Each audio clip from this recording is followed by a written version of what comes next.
The Second World War, Russian generals need a powerful force to resist the German advance. Stalin orders increased production of the mightiest weapon, the tank.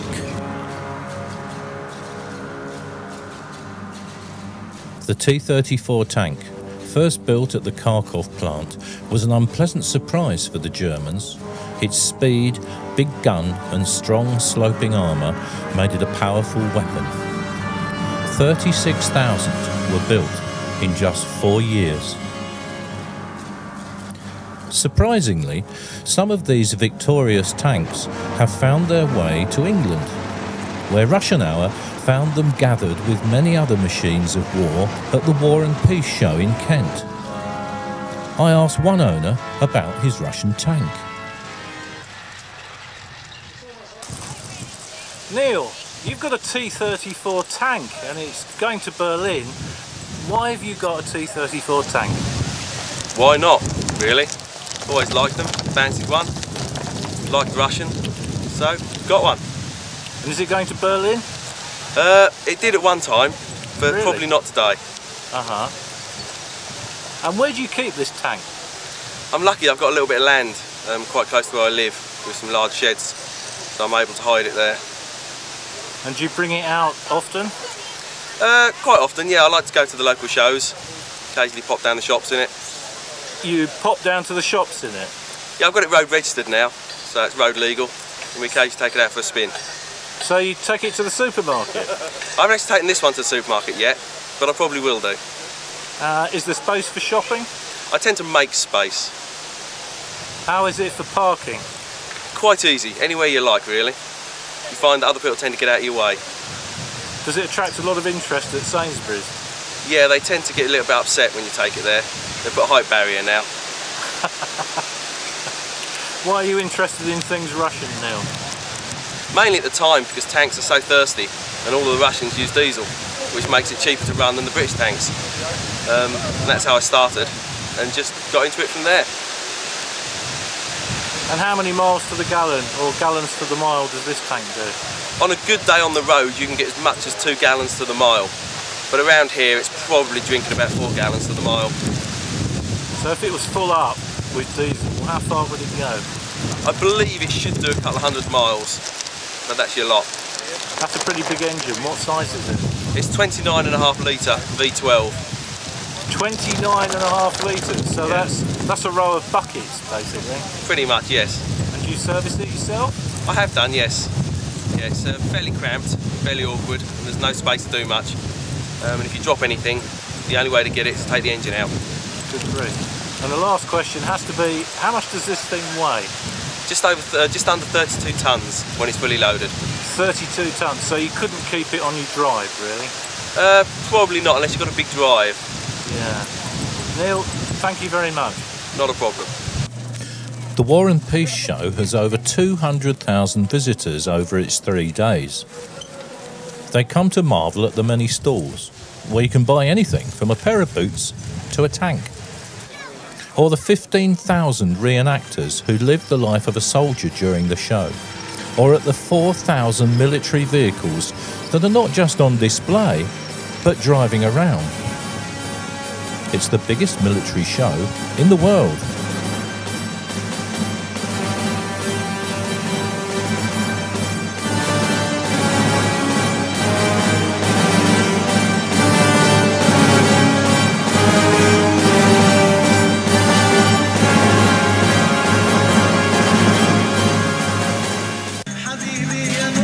Let's start at the Gulf War, complete with authentic music on the radio and a frightening array of weapons.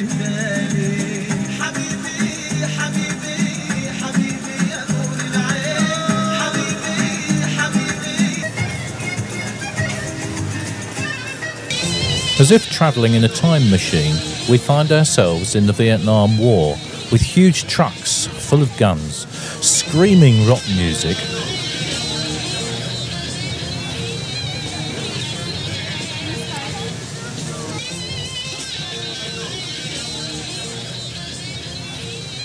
and even Vietnamese girls. There's Juicy Lucy's bar, where we ask one young conscript what he's doing here. Well, you've got to have somewhere to do some R&R. All this hard work, all this sun, you've got to have somewhere for wine, women and song. And what's Juicy Lucy's? That's the local place for servicemen to frequent, I should say. Right. What troops are you? Mixture. We've got an Australian unit, got a Marine unit in the area. We all come together for a bit of R&R and some... I'm a bit lost. I'm in Vietnam. You certainly are. And what's it like here? Hot, very hot. Near Queen Anne is the area that we're predicting.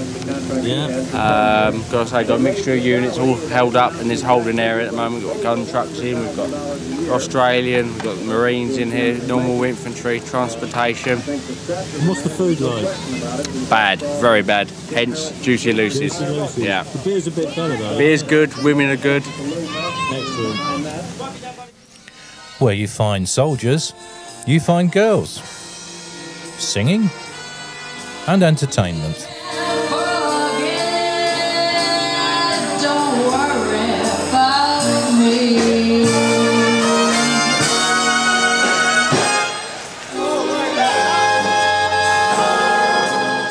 This authentic Glenn Miller Sound Orchestra is led by the immaculately uniformed John Miller.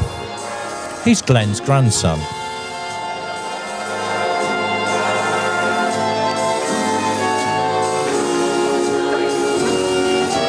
This evening I'm dressed as Admiral Gorshkov, Admiral of the Russian fleet.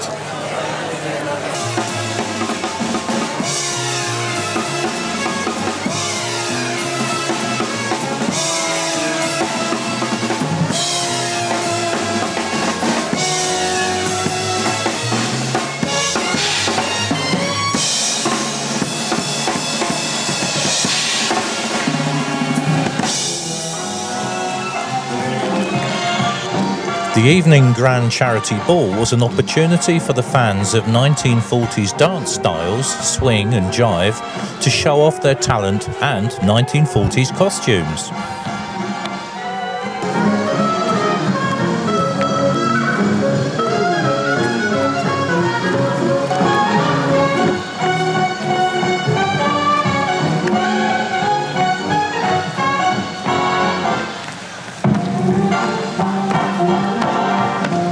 Of course, if you really want to impress the girl, you need a motorbike, and there's plenty of those here.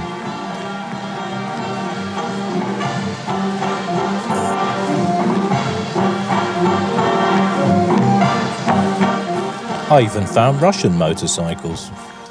This is Chris from C&C Motorcycles, who are here at War and Peace 2005. And Chris, you've got a number of Russian motorcycles here. I think the bike you're sitting on now is a Ural. Why are you interested in Russian motorcycles?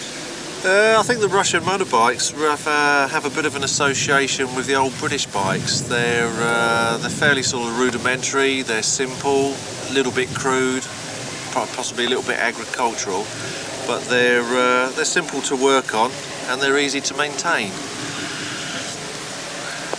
You've got a number of different bikes here. Tell me a bit about the one you're sitting on. Right, the one we're sitting on, we call it a Ural Dalsman. It's about 1.5 years old, and it's been modified slightly just to make it look a little bit older. Tell me a bit about the engine. Right, the engine is their latest sort of 750 design. It's in the last few years they've come in leaps and bounds, and what they've come up with now is 750 overhead valve with electronic ignition, Japanese carburetors and Japanese alternators. And what kind of people are interested in a bike like this? It's a big machine. Yeah, the people that sort of become interested in these, I think really are people who have an association with Russian history anyway, and it's an extension of that, and I think they really like the simplicity of the bikes themselves.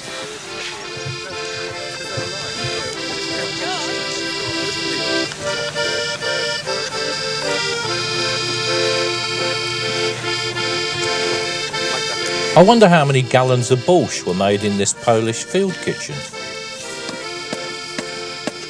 The The 2nd Guards Rifle Division Red Army is a living history society with members from all over England. They reenact a field dressing station in action, complete with wounded, doctors and all the equipment.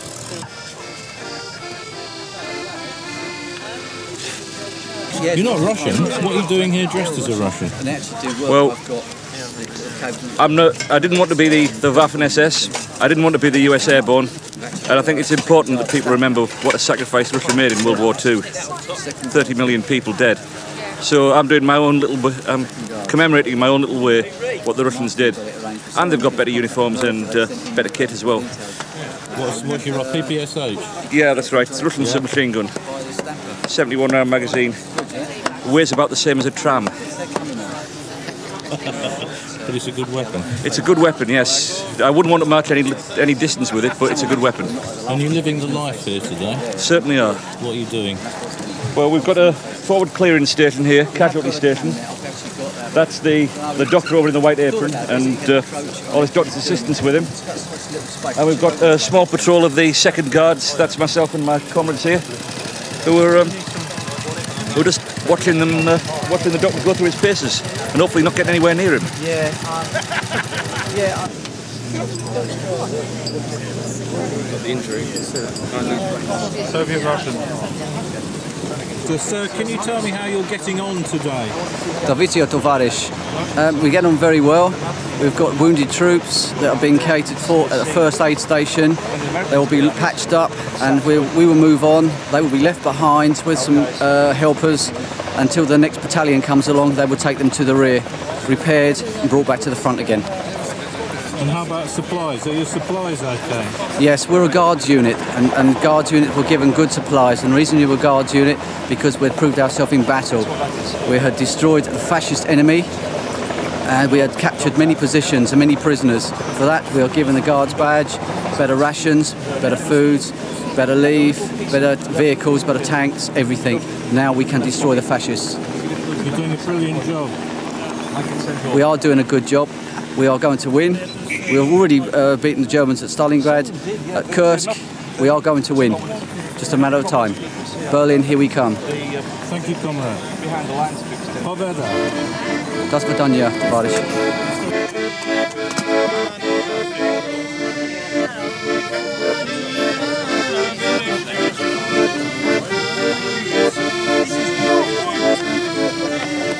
So you come to War and Peace, Yep. and you're dressed as? A Russian peasant soldier.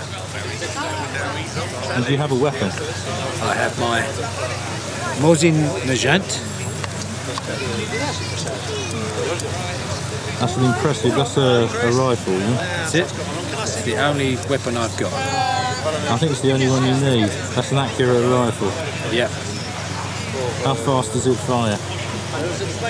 Probably about 2,500 feet a second.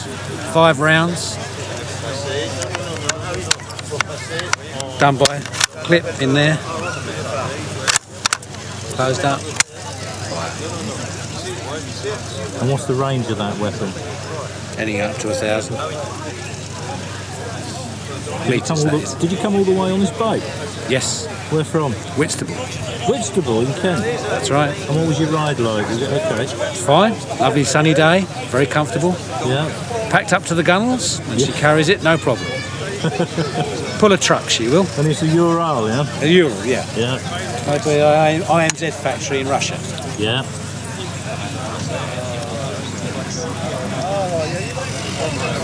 And why did you come to War and Peace?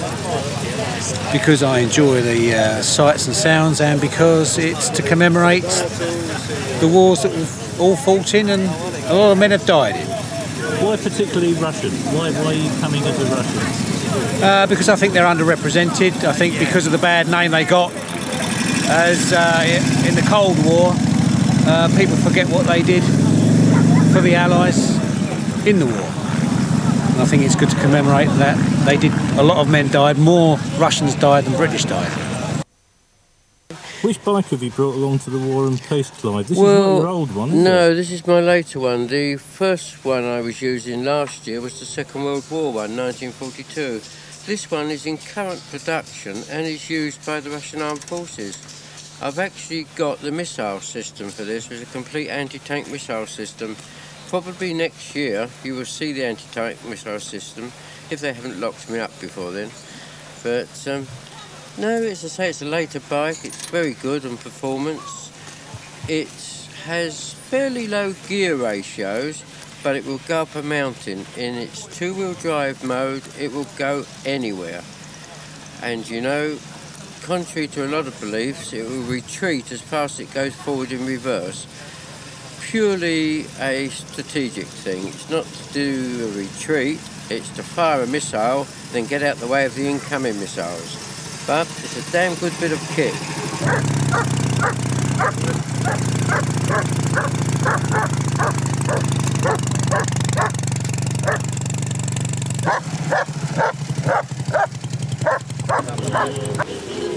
There are thousands of people reenacting the lives of Germans here as well, complete with music. What's this vehicle doing? Why is it moving? Why is it fighting?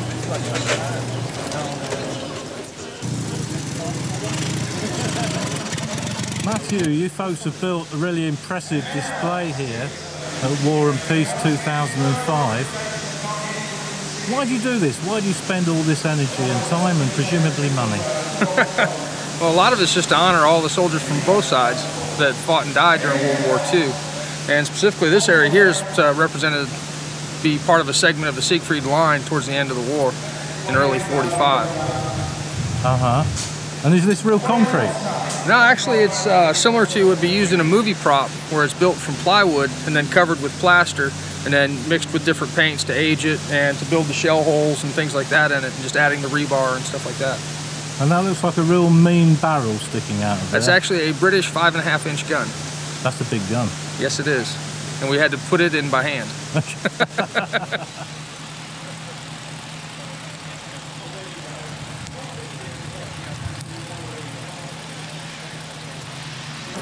As you know, us British won't do anything without a cup of tea. We used to get it here at the Naffy during the war. Tea and a bun. Great.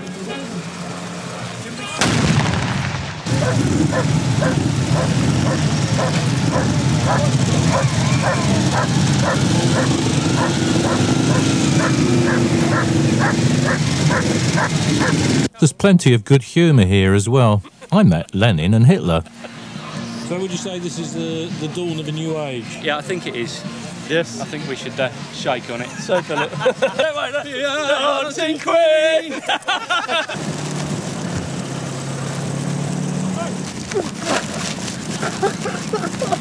Go on, Tony!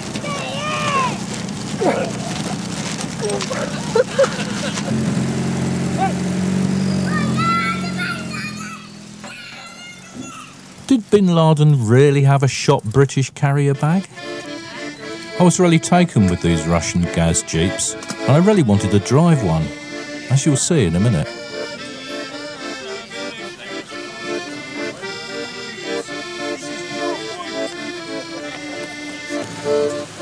I wanted to find a vehicle that I could drive at War and Peace 2006 next year.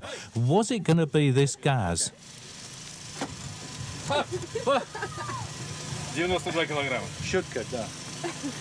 4 раза я прыгал без парашюта. А потом бульдозер воронку заделал.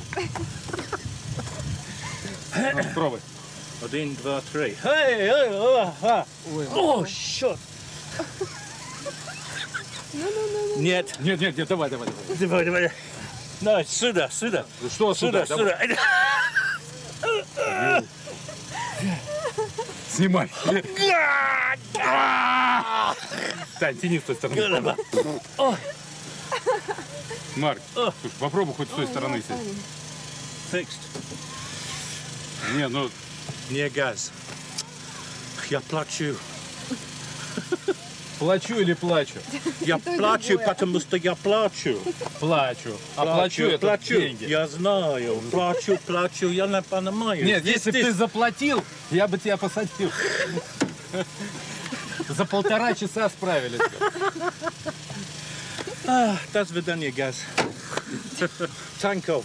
Thank you. So it's farewell from Mark Jeffs for Russian Hour from the War and Peace Show 2005.